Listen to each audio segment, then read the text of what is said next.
আজকের ভিডিওটা হচ্ছে শিলাজিৎ। শিলাজিৎ তো সবাই নাম শুনেছেন, অনেকে খানও, কিন্তু জানেন কি শিলাজিৎটা তৈরি কিভাবে হয়? তো চলুন আজকের ভিডিওতে দেখে নেব যে শিলাজিৎ কিভাবে তৈরি হয় বা কিভাবে তৈরি হচ্ছে। তো দেখুন, এই পাহাড় বা পাহাড়ের যে পাথরের মধ্যে শিলাজিৎটা হয়ে থাকে, কিন্তু কিভাবে? তো চলুন দেখব। এই ব্যক্তি দেখুন একটা ছেনি হাতুড়ি নিয়ে পাথর ভাঙছে। ঠিক আছে, পাথরটা ভাঙার পর পাথরের মধ্যে থেকে এই ধরনের ঝামা পাথরের মতন একটা পাথর বের হয়। ঠিক আছে, শক্ত পাথরের ভিতরে থাকে, যেটা অনেকটা নরম ভুসভুসে টাইপের। তো দেখুন, এই যে পাথরটা ভাঙছে, এই পাথরের মাঝখানে যে গ্যাপ থাকে, ওই গ্যাপের মধ্যে এটা হয়ে থাকে। ঠিক আছে, দেখুন এই যে জিনিসটা দেখছেন, আপনারা মাটির মধ্যেও এরকম ধরনের জিনিস দেখে থাকবেন, কিন্তু ওইটা থেকে শিলাজিৎ পাওয়া যায় না। পাহাড়ে যখন বৃষ্টি হয়, তো বৃষ্টির জল জমে জমে এই শিলাজিৎটা তৈরি হয়। তো এইটা কিন্তু সরাসরি আপনারা খেতে পারবেন না বা সেবন করতে পারবেন না। এইটাকে খাওয়ার জন্য বা সেবন করার জন্য বা প্রত্যেক দিন ব্যবহার করার জন্য কিছু প্রসেস এটাতে করতে হবে। তো চলুন দেখে নিই। প্রসেসটা খুব সিম্পল। তো প্রথমে পাহাড়ি অঞ্চলের মানুষরা এইভাবে পাথর থেকে এগুলোকে কালেক্ট করে, এগুলোকে সংগ্রহ করে। সংগ্রহ করার পরে দেখুন কিভাবে একটা পাত্রে বা গামলায়, প্লাস্টিকের গামলায় করে নিয়ে যাচ্ছে। তো এটাকে এবার কি করবে, দেখুন জল দিয়ে কড়াইতে জল ঢেলে দিল।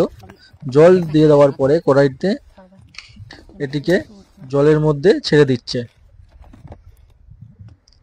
এবার এটিকে দেখুন সব কটাকে জলের মধ্যে দিয়ে দেবে। জলের মধ্যে দেওয়ার পরে এগুলোকে ভালো করে ফোটাতে হবে। ভালো করে নেড়ে চেড়ে ফুটিয়ে ফুটিয়ে এর মধ্যে থেকে শিলাজিৎটাকে বার করতে হবে। দেখতে পাচ্ছেন কিভাবে শিলাজিৎগুলো এর মধ্যে থেকে বেরিয়ে যাচ্ছে। তো এইভাবে ভালো করে ফুটিয়ে ফুটিয়ে পুরো এটাকে গলিয়ে দেবে। গলিয়ে দেওয়ার পরে দেখুন এটাকে ভালো করে ছেঁকে নিতে হবে, একদম কাপড়ে, একদম পাতলা কাপড়ের মধ্যে ছেঁকে নিতে হবে, যাতে বালি মাটি এগুলো যাতে মিশে না থাকে। দেখুন তারপরে কড়াইতে আবার ঢেলে দেওয়া হলো। তারপরে এটাকে একদম ধিমে আঁচে ভালো করে ফোটাতে হবে।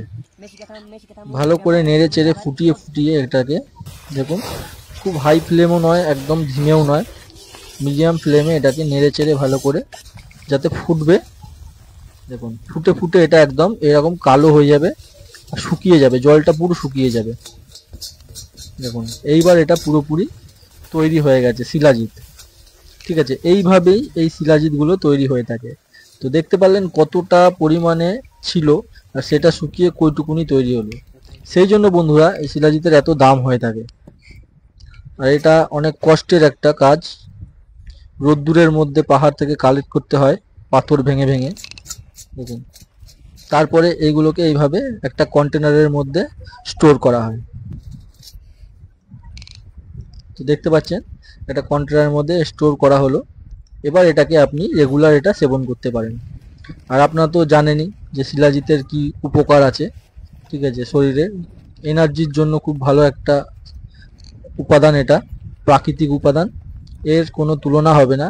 বন্ধুরা ভিডিওটা যদি ভালো লেগে থাকে তাহলে একটি লাইক দিয়ে চ্যানেলটিকে অবশ্যই সাবস্ক্রাইব করে রাখবেন এই ধরনের আরও ভিডিও আর তথ্য পেতে। তো আজকের মতন বন্ধুরা ভিডিও এখানেই শেষ করলাম। ফির দেখা হবে এই ধরনের অন্য কোনো ভিডিওতে।